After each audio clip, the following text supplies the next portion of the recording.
Hello my dear all. Law जो जानना चाहते हैं, सीखना चाहते हैं, उनके लिए फिर एक नया टॉपिक लेकर आर्बिट्रेशन, जिसका मतलब होता है मध्यस्थता, यानी जो मिडिल मैन होता है। जो कभी कभी केस ऐसे होते हैं ना कि कोर्ट के पास न जाकर कोर्ट क्यों सोल्व करे, क्यों ना किसी मध्यस्थ पर्सन को लेकर के फिर उसको सोल्व कर ले, उस केस को क्यों ना हल कर लिया जाए। वही टॉपिक है आर्बिट्रेशन। बहुत ही अच्छा और बहुत ही नॉलेजेबल टॉपिक है। जिनको बहुत ही लगाव है लॉ से और जो लॉ वाले स्टूडेंट हैं उनके लिए बहुत अच्छी ये टॉपिक है आर्बिट्रेशन। ओके, तो तैयार हो जाइए। Arbitration agreement. आर्बिट्रेशन एग्रीमेंट क्या होता है? First you have to know about the meaning of the arbitration agreement. Settlement of a dispute, कोई भी डिस्प्यूट हो गई फिर उसकी सेटलमेंट की जाती है। वेदर ऑफ फैक्ट, लॉ और प्रोसीडर, यानी वहाँ पर हम प्रोसीडर क्या क्या है, किस तरह से हम आगे प्रोसेस करेंगे, उसे फैक्ट जानना पड़ता है, क्या लॉ है, क्या नियम कहता है, क्या कानून है। Between parties, parties that means जहाँ कहीं भी कुछ डिस्प्यूट होगा वहाँ पर दो पार्टी रहेगी कम से कम। Okay, to a contract by a neutral third party the arbitrator. और दो पार्टी में जब डिस्प्यूट होती है तो एक थर्ड पार्टी आती है न्यूट्रल फॉर्म में, और वो क्या करते हैं, उनको ही बोला जाता है arbitrator, without resorting to court action. और यहाँ पर ये हो जाता है कि कोर्ट की एक्शन नहीं होगी और आर्बिट्रेटर क्या करेंगे, केस को, यानी जो भी डिस्प्यूट हुई है उसे हल करेंगे, सोल्व कर देंगे। A written agreement to submit present और future difference to arbitration whether an arbitrator is named therein or not। Section 2 subsection 2A, यानी साफ साफ बताया गया है कि जिस तरह से जब कभी भी आर्बिट्रेटर आएंगे उनके द्वारा एक रिटर्न एग्रीमेंट बनेगा और रिटर्न एग्रीमेंट मस्ट है, उसके बाद ही आर्बिट्रेशन का प्रोसेस आगे बढ़ेगा। ओके, तो आपने जान लिया कि आर्बिट्रेशन एग्रीमेंट जो है एक रिटर्न एग्रीमेंट है, प्रेजेंट करना पड़ेगा आर्बिट्रेटर के थ्रू और के पास, और उसमें दो पार्टीज़ भी होती है और उसमें क्या होती है, पार्टीज़ में सेटलमेंट ऑफ डिस्प्यूट होती है।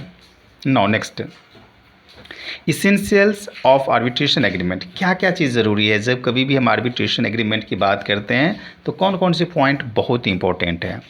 नीड टू बी रिटर्न, यानी जो एग्रीमेंट बनेगा वो रिटर्न में रहेगा, right. The parties must agree to the settlement of the disputes by arbitration. जब कभी भी आर्बिट्रेटर आ गए और दोनों पार्टी इस बातों से सहमत है कि आर्बिट्रेशन का जो स्टेटमेंट बना हुआ है, जो रिटर्न फॉर्म बना हुआ है, दोनों पार्टी का एग्री होना मस्ट है। The name of the arbitrator need not to be mention. The agreement may refer to present or possible future difference. If the agreement lacks the element of contract, it will not be valid। यानी जो agreement तैयार किया गया return form में और देखा जाता है कुछ कुछ चीज़ की मेन पॉइंट की उसमें कमी है तो वैलिड नहीं होगा। यानी ऐसा होना चाहिए जो सभी बातों को मोस्टली को एग्रीमेंट जो तैयार हुआ है बिल्कुल रिटर्न फॉर्म में उसमें मेंशन हो। Effect of an arbitration agreement. आखिर आर्बिट्रेशन एग्रीमेंट बनेगा तो इफेक्ट क्या क्या पड़ेगा, क्योंकि दो पार्टीज़ भी है, आर्बिट्रेटर भी है और डिस्प्यूट को सोल्व भी करना है। Bar of suit, if the parties enter into an agreement to refer disputes relating to a matter to arbitration, they may be prevented from agitating the same matter in a court of law। Thus, an arbitration agreement is a bar to a civil suit relating to the matters covered by the arbitration agreement। यानी arbitration agreement इस तरह से होना चाहिए कि future में कभी कुछ ऐसा होता है तो उन्हें जो है एक लीगल रूप में प्रेजेंट भी किया जा सकता है। Effect of an arbitration agreement आगे क्या है, condition to stay the suit in court. No stay will be granted if the suit relates to the matter outside the scope of the arbitration agreement.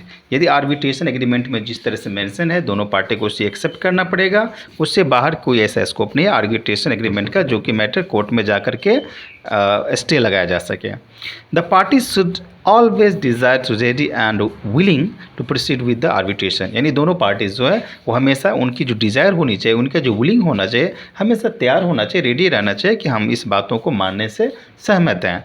The arbitration agreement must not have been the result of fraud, ऐसा ना हो कि agreement में जो mention है, जो return है, वह कहीं फ्रॉड हो, राइट।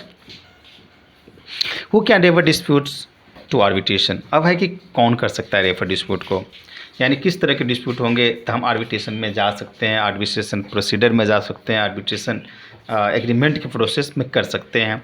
अब मैनर जा सकता है, नेक्स्ट फ्रेंड जा सकता है, गार्जियन जा सकता है, parents, partner, agent, manager, joint family, trustee, solicitors, insolvent, ये सब सभी के सभी कभी इस तरह का डिस्प्यूट होता है किसी के साथ, तो ये लोग सब के सब जा सकते हैं।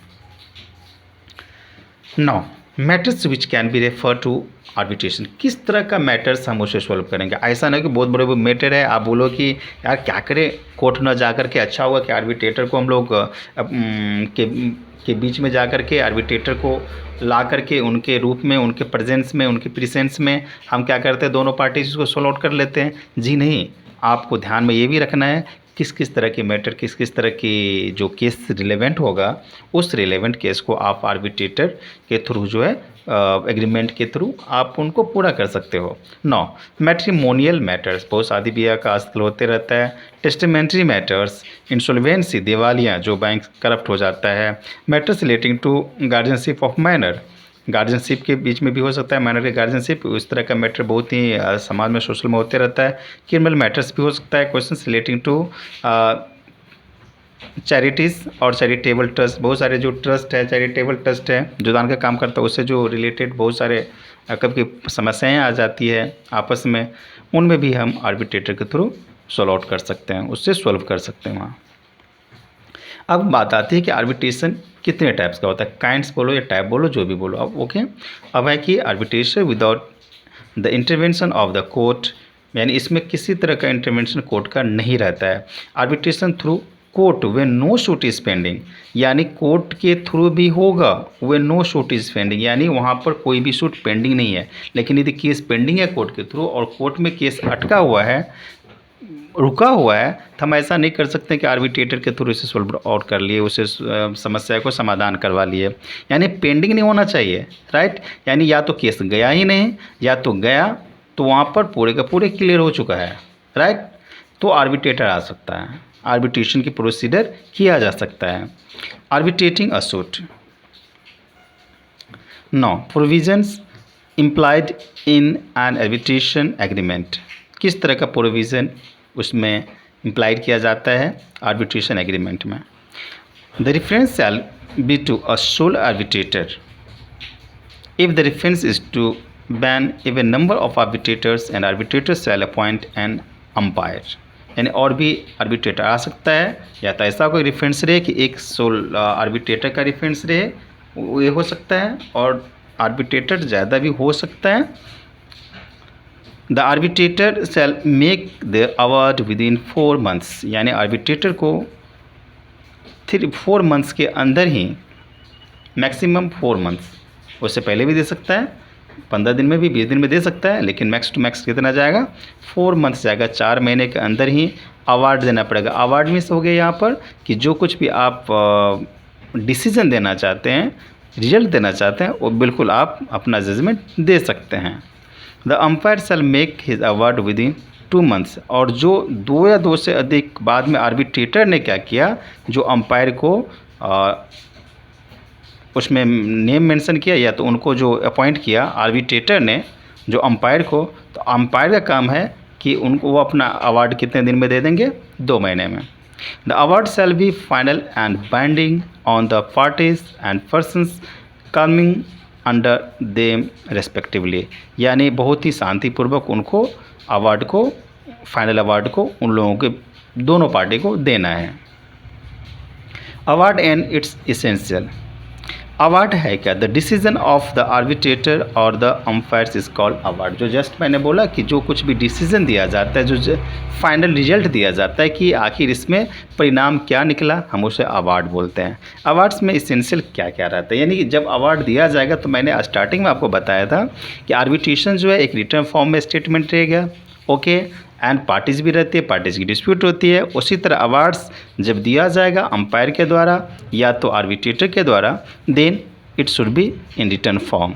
उसमें डेट एंड सिग्नेचर रहेगा, नोटिस लिखा रहेगा, फीस एंड चार्जेस फ्री नहीं होगा, चार्जेस भी उसमें लिखा रहेगा, लीगलिटी यानी वो पूरे का पूरे लीगल होना चाहिए। इस तरह से उस पर सील साइन होना चाहिए, साइन होना चाहिए। और सील की तो ज़रूरत पड़ेगी नहीं, यदि वहाँ पर कोई पेपर इस तरह का है तो उस पेपर के अकॉर्डिंग जो वैलिड पेपर होगा वहाँ पर सील हो सकता है। जो चार्ज है वो चार्ज और भी इस पर सब कुछ मेंशन होना चाहिए।